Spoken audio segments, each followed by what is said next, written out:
you. Thank you. I haven't forgotten about your email. I have it here. Usually Monday, Tuesday, Wednesdays, I'm in meetings back to back, but Thursday, Friday, I go through my email. So I haven't forgotten about you. Thank you. Thank you. No worries. No rush. Thank you so much. Yeah.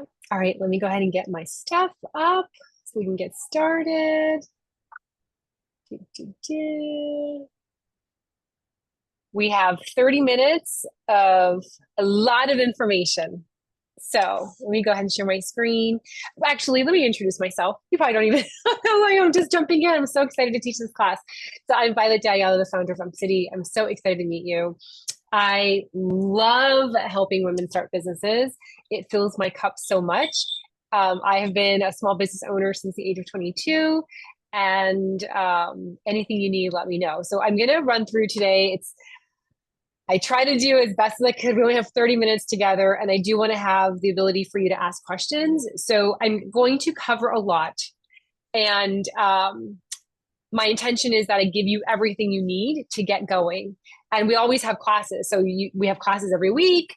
You also have access to me for group coaching once a month. So please take advantage of that. That's completely included in your membership. So you can hop on and pick my brain. And you also have your Thursday office hours with our experts. So use them as well. So you always have resources and support. So I just want to share that with you because today's going to be a lot. I'm going to share a lot with you, but I don't want you to feel like you're alone. I don't want you to feel like, oh my gosh, that was great information, but now what? I want you to know that there are other resources that we have available for you. We really want you to succeed and do really well with whatever you choose to do. So let me share my screen. I have 20 tabs open. If it's the first time that you're seeing my screen, it's always like that because I'm doing so many things. I have so many projects going on. Hold on a second. Let me figure out how to do this so that it looks pretty. Hold on. Oh my gosh. Let me share this one. Okay. Like close your eyes. Don't see the presentation yet because it's not ready just yet to make it look pretty. Okay. Now it will look pretty for you guys. Okay, let's run through this. All right, so what are we going to cover together today? I'm going to cover with you how to know if it's a good time to start your business, how do you know what type of business to start. When I was putting this together, I knew a couple of you guys already, so I was trying to make it so that it applies for everyone. So whether you've been thinking about it, or you're just thinking about starting a business, whether you already started a business and you're looking to kind of tweak it a little bit or give it more foundation. So I've been thinking about you as well. The pieces that you need to really have ready for you to start, how to get started, and then the monetization part, which is the biggest piece, right? And then the growth plan as well. So, and again, I thought this really should be a 4-week course. If you feel like you need to have a 4-week course, I'm happy to do that as well. But let's go ahead and get started because then you tell me what you need.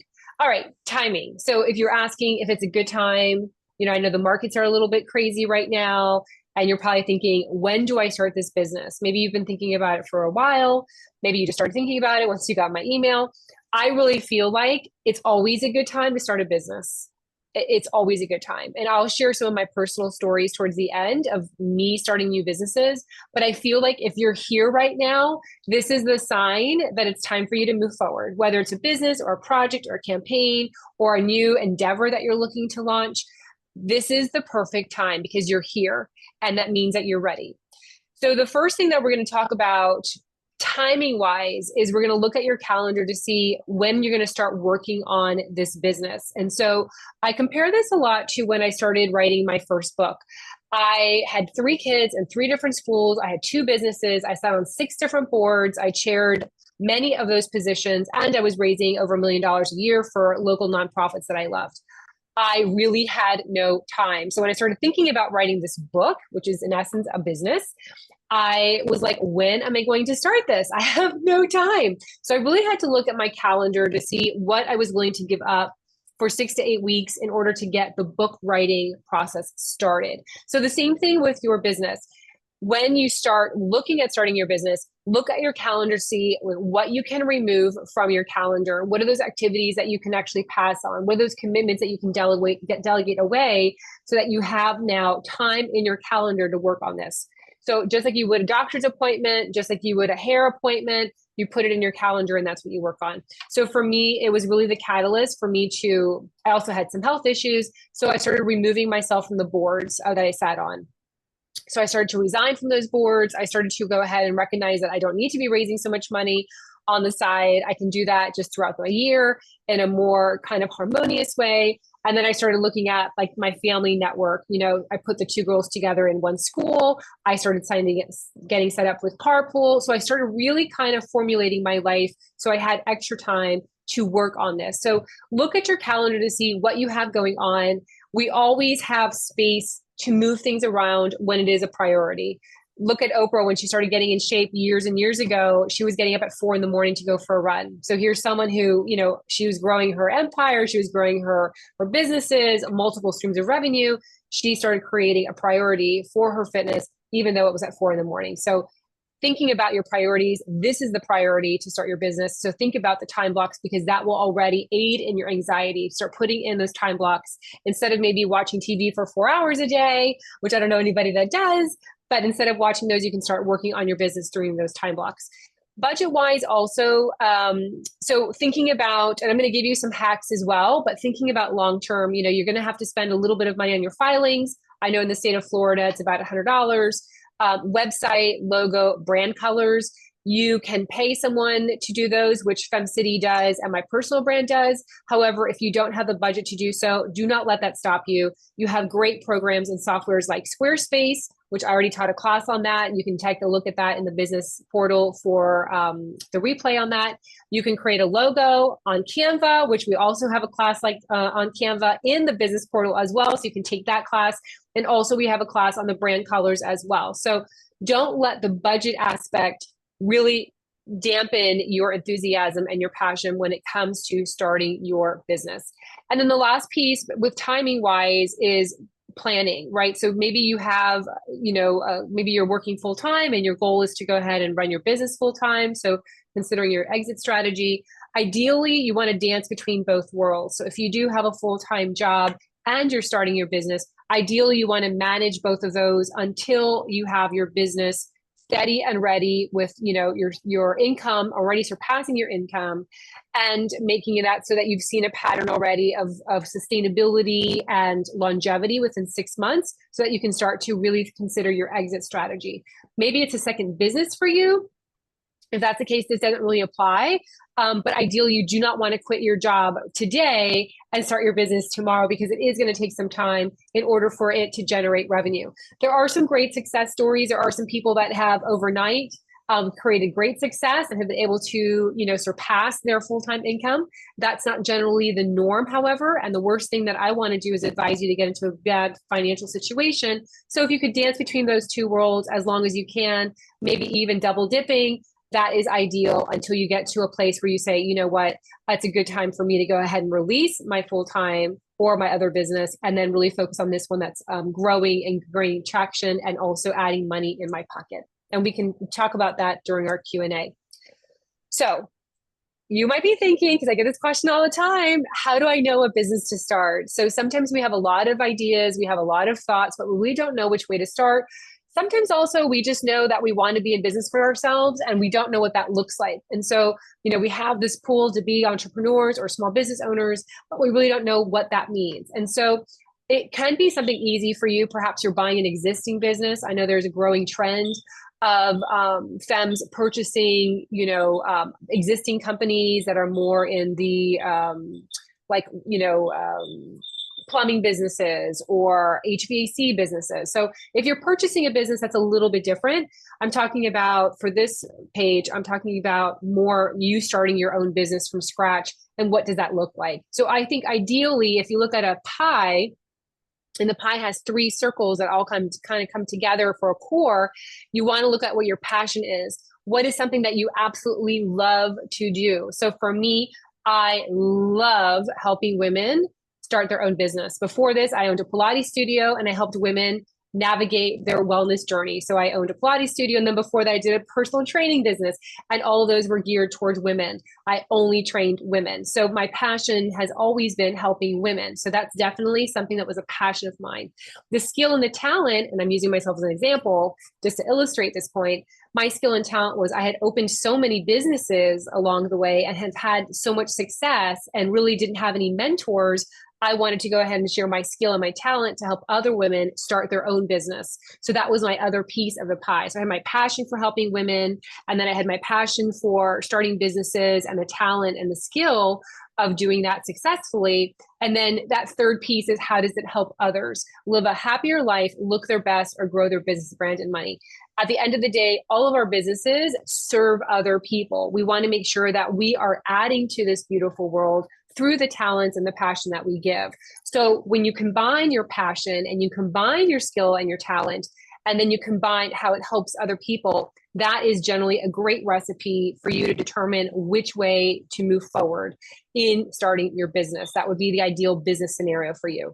If you don't really know what your skill and talent is, let's say you're an at-home mom, you've been an at-home mom for generations, you're just getting started, or perhaps you've been in the corporate world for a really long time and you're really not quite sure how to go ahead and take that skill and talent that you have and make it into something of a business, look to see what people ask of you often.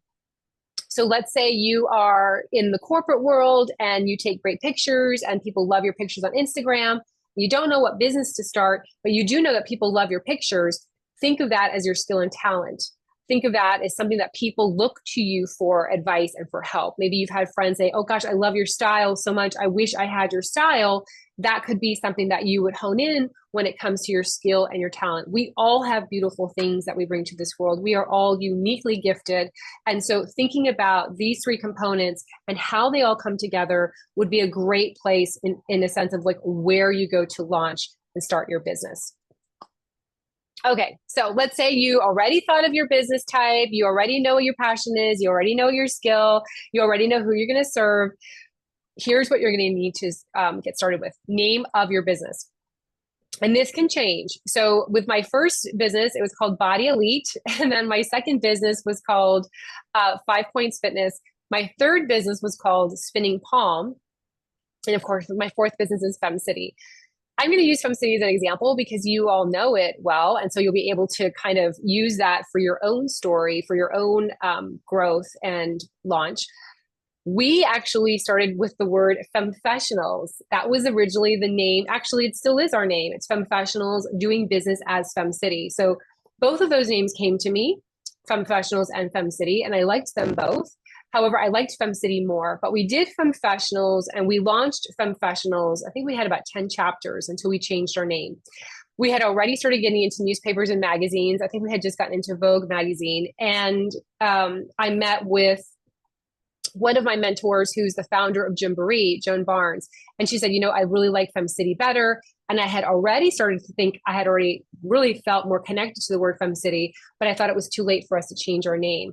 We ended up changing our name anyway, and that's where you know us as FemCity today, but it really is Femfessionals doing business as FemCity. So what you name it today, my point is, what you name it today may not be the name that you stick with throughout your entire journey. You can go ahead and tweak it if you want to in the future. However, come up with a name right now. It can be a name like Femfessionals and FemCity, which is a made-up name, something that you bring together. You can think of something like an Amazon where they took an existing name and they went ahead and just amplified it into another definition. Netflix is one that kind of combined certain names together. Thinking about what is going to help you stand out. Femfessionals, as an example, is very hard to pronounce and it's very hard to spell. So people had a very hard time finding us. FemCity is a lot easier. Sometimes people separate them. Sometimes people add 2 M's. If they're European, they might add 2 M's and an E at the end. But for the most part, FemCity is easier to remember, it's easier to say, and it's easier to find. So keep that in mind when you're thinking about the name of your business. And this could be if you're going to be an influencer, if you're going to use a name, what is that going to look like and feel like and represent you in the best light. The second one is, who do you serve? Who are the people that you're serving? This is a huge piece because I know when we started Femfessionals, FemCity, I thought our members were like me. meaning that reading all the business publications, diving into the Wall Street Journal every single day.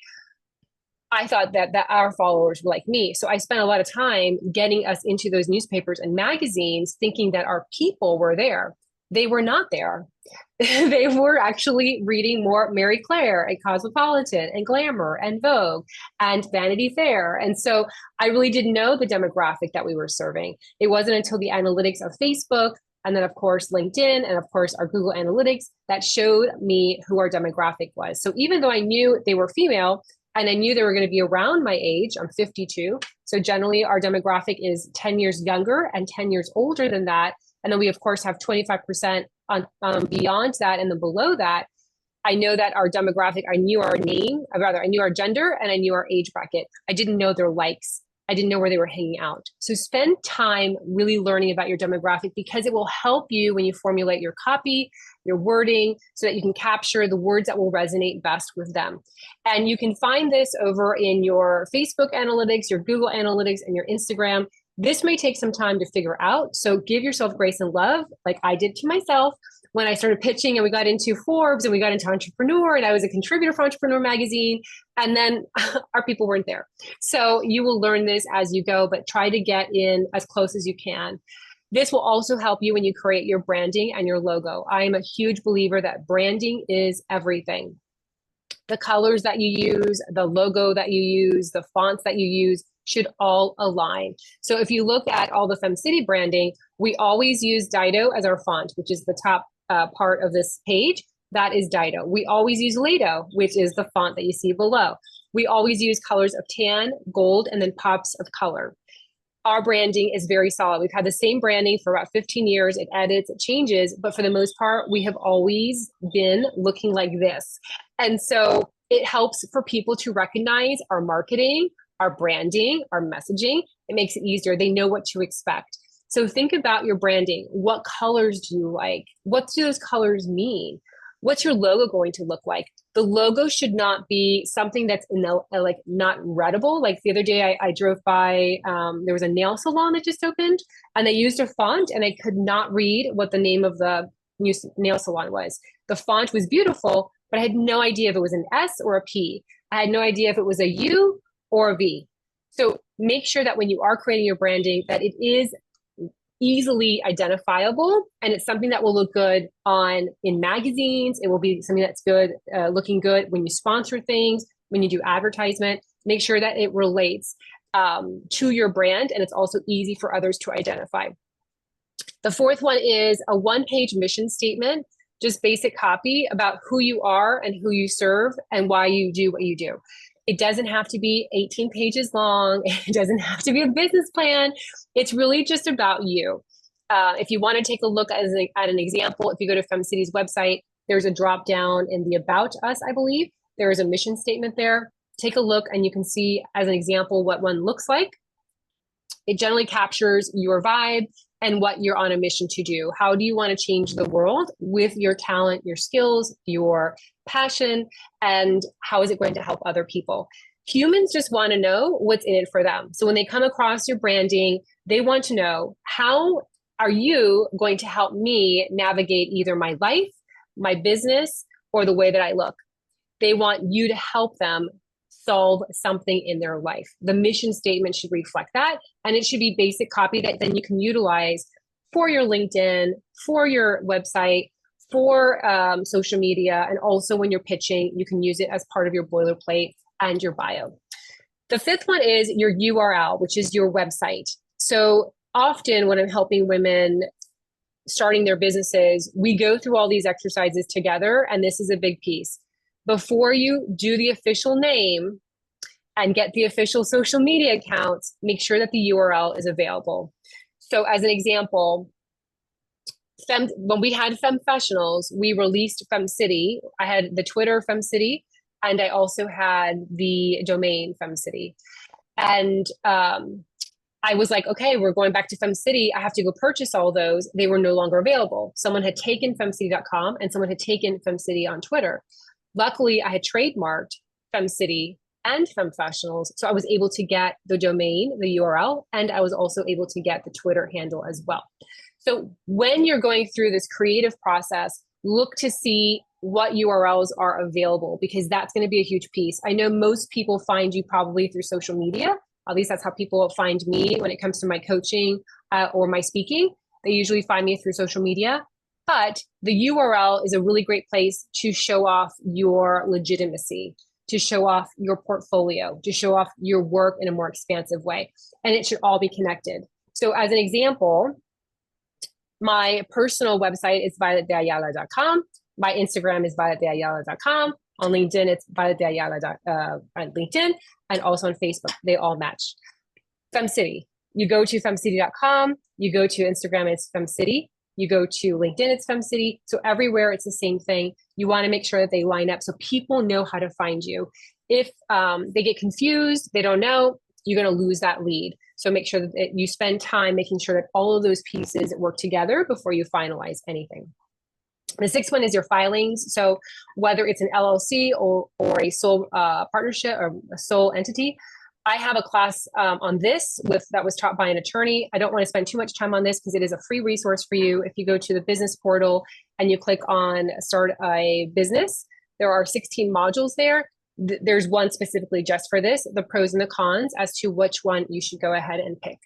And then the last piece is the pricing. So how are you going to price? How are you going to monetize your business and your services when you're just starting out? So a couple of things that you can do. You can create a focus group and ask questions about what they would pay or what's a good price point. You can also do some research and look to see what others that are doing similar work are charging for theirs. Keep in mind their experience. So if they've been doing it for 30 years and you've just been doing it for 2 years, there may be some sort of discrepancy over the fees. Maybe they're a little bit higher price than you. If it's something that you have not ever even seen before, maybe it's a new product or a service that no one offers, try to find something that's close enough. Worst case scenario, ask 3 femmes. You can just post it in the Facebook group. What would you pay for this? Or do you think this is a good price point for this service? Ask the opinion of other women that would be in your demographic, that would be women that you would be selling to or people that you would be selling to. They're going to tell you, at least generally, about your pricing. And then you start from there. You can always offer promos, and you can also always increase your rates. As an example, when I started doing one-on-one business coaching, it was like $125, then I went up to $150, then it went up to $250, then it went up to $375 an hour. So, and then we do promos on that, right? So we do like 6-month packages. So there are ways that you can go ahead and massage that price point depending on the market and depending on also what you have going on and what you want to promote. Okay, so how to get started. I'm watching the clock. I have 7 minutes and I think we're almost done. We have 2 more pages. Okay. All right. So now you know all these things and you're like, where do I go? Where do I start with? First thing is create a 6-week plan. Go through all the steps I just shared with you above.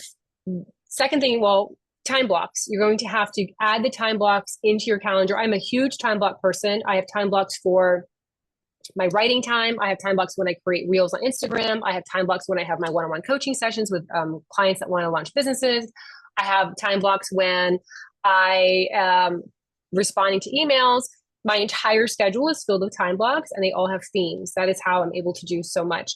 So look at your time blocks, create your 6-week plan, going through everything above. And then number 3 is you start to share it with friends. Start getting the buzz going. It's going to take you some time to share what you're working on repeatedly, right? So just because you do one post on Facebook doesn't mean that you're going to make $1 million. It's going to take repeated content, reaching out and getting women or people. I keep saying women because that's my demographic, but keep getting people to know about you. It will take some time, but start to share with friends and it will start to take off and it will start to soar. The monetization piece, again, we mentioned if you don't know where to start, you can start with 3 packages. If that's too much for you, you can go ahead and just start with an entry point. This is really up to you. I wouldn't do more than 3. It's a little overwhelming. So if it's too overwhelming to do 3, just start with 1. As FemCity as an example, we started with just 1 membership type. That's all we had. When we first started, it was $250 for the year. And that's what we started with. We just stuck it out with that. So just start with 1 if 3 seems to be too overwhelming. Focus group, again, mentioning that, asking your friends and doing your research. You may need to adjust your pricing, consider sales, promos, and added value. Consider that also with the themes that are going on in the world. And then ask your customers and your clients for feedback. And if they're happy, ask for reviews, of course. So every time you get a new client, a new customer, reach out to them. Hey, what did you think about it? What could I have done better? It might be hard to hear some of that feedback, but it's so important for you to get that feedback from the beginning so you know how to be better and better. I've been doing FemCity for 15 years. I've been a one-on-one private coach for women launching businesses for 15 years. And you know what? I still reach out to them to ask for feedback. Every time I coach, I'll say, you know what? Did that help you? Is that really, does that really resonate with you? Does it help you on your journey? Ask for feedback. Get their responses back because it will help you to become better and better.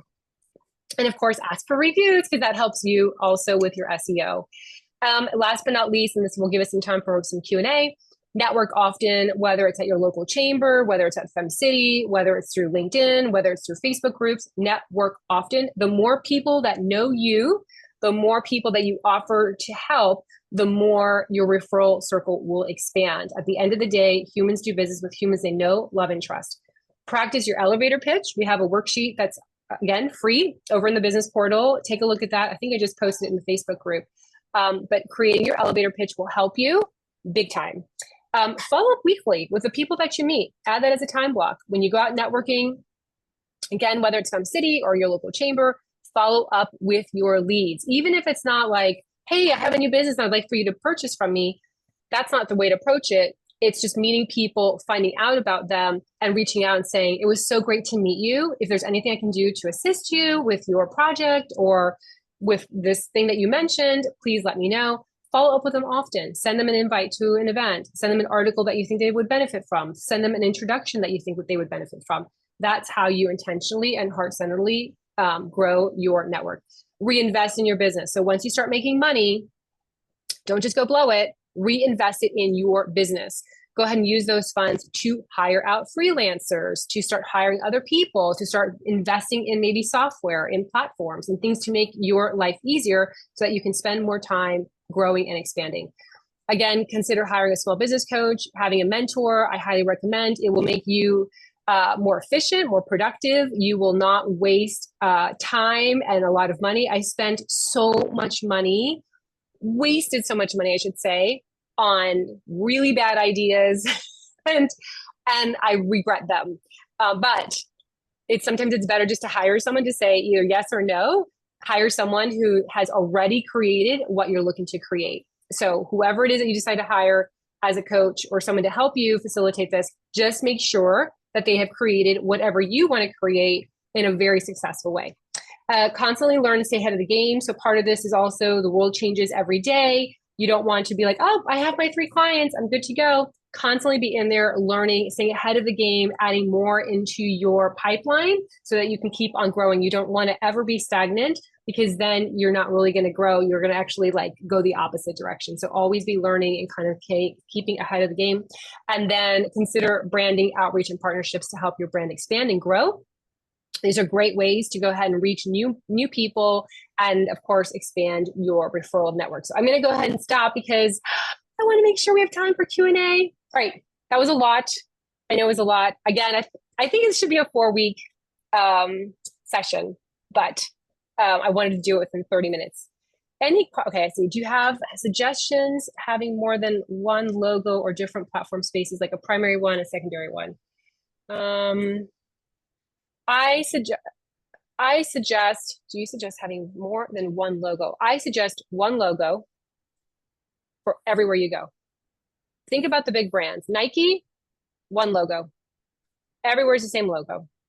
Starbucks, same logo, everywhere they go. You want to make the eyes of your clients easy and also that they identify you, that they see that it's you. If you mix it up, it confuses. And Lynn Pelzer has this great saying, a confused mind does nothing. So, you want to keep it simple. The more confusion in the copy, the more confusion as to how many offerings. I mean, I remember years ago, I'll tell you an example. I was looking to buy a Bronco like 2 years ago. I got on the Bronco website, the Ford website. I got so overwhelmed. You have to put your car together.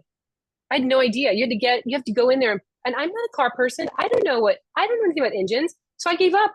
I was like, I guess I'm not getting it because it's too many options. Versus if they just had three cars, pick out the color, I would have been like sold. Okay, easy. But because they had like you can build your engine and you can build this and you can build that, I was overwhelmed. I left.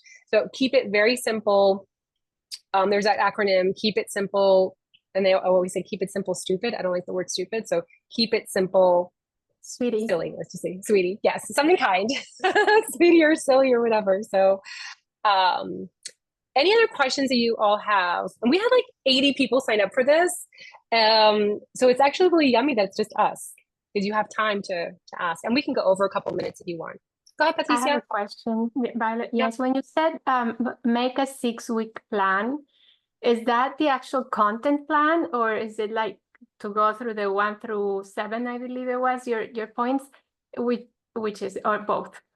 Yeah, no, so the 6-week plan is getting your name, getting your logo, getting your branding, your guidelines, getting your price point, doing your focus group, getting your URL, making sure that your social media handles all match. So the 6-week is just like every single day or every week you do a little bit. So within 6 weeks, you have your business ready to go.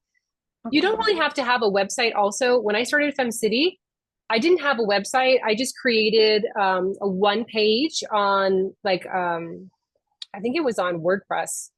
It's been so long. I think it was WordPress. And it was kind of like coming soon. And then just had like a little summary of what was going to be.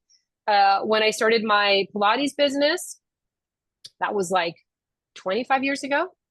I mean, websites were just something new. So it literally just had my logo and it just had my number and it just had what Pilates was like. So don't spend too much time on like creating all the pages. Like if you can just create one page as your website, just as a portfolio of like who you are and what you do, and what you're passionate about and your mission statement, I think that's enough. But those 6 weeks should actually get you so that the 6th week you're on the ground, you're sharing it with people, you're doing your PR, you're out there promoting it, you're at the networking events, you've got your elevator pitch going so you can start really growing it. That the content creation part is a whole other thing. Okay. So once you get it going so that you can start sharing on all that, do you have to have something like even the freebie or some sort of way to collect a lead or anything at all? Or is it just, just get after that done? Yeah. Well, this is just about how to get the business started. So what the next step would be how to launch it and how to grow it. So yes, a call to action. So you could initially on your website, you could have subscribe to my newsletter and receive my free ebook or my free top 5 worksheets or I think for FemCity, if you join a community membership, I think our second email has like 5 free classes that are usually paid for with a business membership, but we offer it for free so they can see what value they would get if they upgraded. So you can do those, but that's in the next batch. Right now, you just want to get solid and going. And then, yes, you can do your email marketing. You can start working on your content creation, how many times you're going to do reels, what's working for you, what's not working. That's the next batch, which I could teach. I mean, we could do that as another class also. I'm going to write it down. How to grow your business. That's really the next step. Okay. Does that help you, Patricia? Yes, thank you so much. Yes. And I don't know if the other ladies have questions, but did you at all had any logos, when you started during the 6 steps or 7? Was it like a preliminary thing you did yourself? Like for instance, nowadays in Canva, did you actually get it, or can you just get away with having maybe not that part, or doing a really, really pedestrian thing? Yeah. So with my first company, Body Elite, I mean, that was 1994 because my son was born, 1994, 1995. I hand drew my logo and I used a stencil and I traced it in there and then I photocopied that. So that was back in the day where you'd actually like hand make your pamphlets. With my second company, 5 Points Fitness, I did that on the computer. I just did a purple star and I just did 5 Points Fitness and I think Poor Richard font. That was my logo. For spinning palm, I just did some trees and made them green. And then I picked a font and just said spinning palm, like super easy. That was a PR agency that worked with environmental initiatives. And then for FemCity, that one we hired it out. I'm a huge believer in branding. I'm probably the most finicky branding person. Like if I see a president with the wrong font type, I go crazy. You know what I mean? I'm like, oh my gosh, we have to have the same font, you know? Like, so I'm probably a little bit more sensitive to say, I would make sure that it was a nice logo. Canva has a logo creation area. I did it for my husband when he started his firm like 3 years ago, just as a practice to get something up before they were able to hire someone to create their logo. And it's good enough. I mean, I'm a believer in hiring people that are experts. Canva is great just to get started. Until you start getting money coming in, hiring an expert that knows, like, you know, because every time I've invested in branding, it's come back tenfold. It makes a difference. But just get started with Canva. Again, we have the classes in the business portal, and then also Squarespace is a great platform. I would get started with them too. I think it's like $25 maybe a month. So at least, you know, it's not a big chunk of money. And then eventually you can hire someone to really create a nice website if you need to in the future. Thank you. Okay. All right. I don't see any questions, but I should have added, if you have any questions and you're too shy, you can always put it in the chat, but I just jumped right into the class. Okay, let me know how it goes. I'm going to think about maybe doing a 4-week course on growing your business. I was looking for something for the month of October because I don't have anything planned for you all. December, we have a free accountability program that I have already scheduled for you guys. And well, let me know. Anything you need from me, let me know. I teach this every month. So if there's a class that you want me to teach and we don't have it, let me know. I'm happy to teach it for you. Thank you, Violet. All right, bye. Bye. Thank you so much. Wishing you success. Bye-bye. Bye.